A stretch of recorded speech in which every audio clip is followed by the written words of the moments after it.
Your thoughts on this latest news that President Biden is sending 30 or more of these advanced Abrams tanks to Ukraine. It's in tandem, isn't it, with this German move to send German Leopard tanks. What's your view of the significance of this? Well, I think it's very important. It should have happened long ago. The hesitancy of the Germans to supply Leopards themselves or to permit the Poles or others to transfer their Leopards, unless the U.S. sent in Abrams tanks, I think was a huge diversion. It shows we don't have an overall strategy. And I have to say, I was originally myself hesitant about the Abrams tanks because they're very sophisticated and so on. But look, one of the advantages that we've accrued from this war, and we have to be straightforward about, is we now have battlefield testing of some of our most important weapons. I think battlefield testing the Abrams tank will teach us things. Maybe we'll learn a few problems. That's great. And if the Russians don't understand what that's about, I think they'll learn soon enough. Yeah, in the case of the United States, as in Germany, the decisions that have been taken have gone through something of an evolutionary process. Even now, I read, there are divisions in opinion in America. Inside the Pentagon, some senior figures in the military are worried about sending Abrams tanks. Well, I think they're worried because, as I say, they're very sophisticated. They use a lot of gasoline. They require a lot of maintenance. They're worried about how long it's going to take to train the Ukrainians, all legitimate concerns. But the Ukrainians have shown themselves fully capable of learning how to use our other weapon systems. I think this is great. And as I say, battlefield testing of our most sophisticated tank, I think, is all to the good.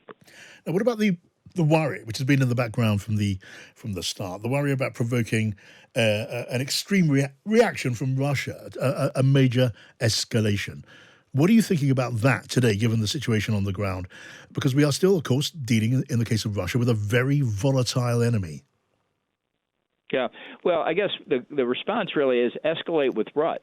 Escalate with the army that's losing to the Ukrainians, that's being chewed up, that has what our chairman of the Joint Chiefs of Staff, Mark Milley, has said, substantially more than 100,000 casualties, as I say, 100,000 killed and wounded total. The human cost to Russia is enormous. I don't think Putin cares about that, but what exactly are they going to use in conventional terms to escalate the war in Europe? I think the Russians have been intimidating us for 11 months. I think they have been deterring us from doing what's necessary to win this war and win it quickly. The longer the war drags on, the more of Ukraine gets ground into the dust, the more civilian casualties there are.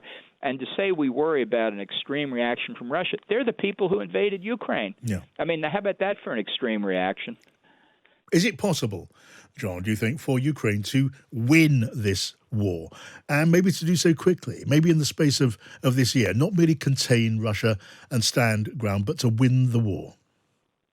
Well, it's certainly the stated objective of Ukraine and all NATO countries that we want Ukraine restored to its full sovereignty and territorial integrity. And by definition, that means the removal of all Russian forces. I don't see Zelensky backing down from that. I think Putin hopes that European or maybe American resolve will break down and he can split the NATO alliance. But I think there's an important principle here, how you resist aggression. In 1990, when Saddam Hussein's Iraq invaded Kuwait and took it over completely, George H.W. Bush said, "This will not stand, this aggression against Kuwait." And it didn't. Iraq was expelled entirely from Kuwait. The West failed in 2014. The U.S. failed in particular, the Obama administration, to allow Russia to annex the Crimea and occupy part of the Donbass. And I think the way to correct that mistake and to say to Russia and everybody else around the world is to follow what the first George W. Bush said and say this aggression will not stand. Now, what about Joe Biden's handling of policy during this war? I mean, you said a moment ago, and you've said it before, that the American response could have been stronger and could have been stronger sooner. What do you make of it overall? What's your assessment? Well, I think it's been a day late and a dollar short. Eventually, Biden does the right thing. But this isn't pursuant to a strategy. Look, we've had a series of arguments about, do we send Polish MiGs to the Ukrainians? Do we send them more Javelins? Do we send them HIMARS? Do we send them Abrams tanks? a list of weapons systems is not a strategy.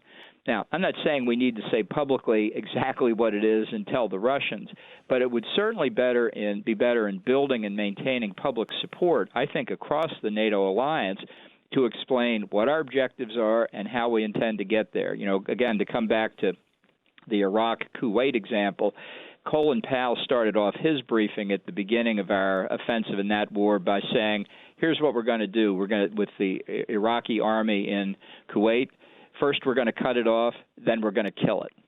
So I think some chairman of the Joint Chiefs of somewhere ought to have a pithy statement that we can all rally behind as to what our strategy is to win the war. And again, I come back, who's suffering here? The Ukrainian people are suffering. They didn't do anything to provoke this war. They were invaded. So we want to go on another year, another 2 years. Who suffers the most? The innocent civilians of Ukraine. All right, let me just ask you lastly a question to you personally, directly. You have said, haven't you, that you are prepared to contemplate running for the presidency in 2024, depending on how the relationship between Donald Trump and the Republican Party plays out. Are you any closer to a decision on that? No, in fact, the pace of things here has kind of slowed down for a variety of complex reasons, and frankly, I'm thankful for that. It's a very serious decision to run for one of the major parties' nominations. I would not undertake it lightly. I would not get in to be a protest candidate. I would get in it to win it, and so I'm still talking to people and still considering what to do. And those conversations, do they lead you to believe that you would have a realistic chance? Well, that's what I'm trying to assess. I looked at this question very seriously in 2016, and of course, ultimately decided not to run because I don't believe in frivolous virtue signaling. As I say, if I got in, it would be because I thought I could win.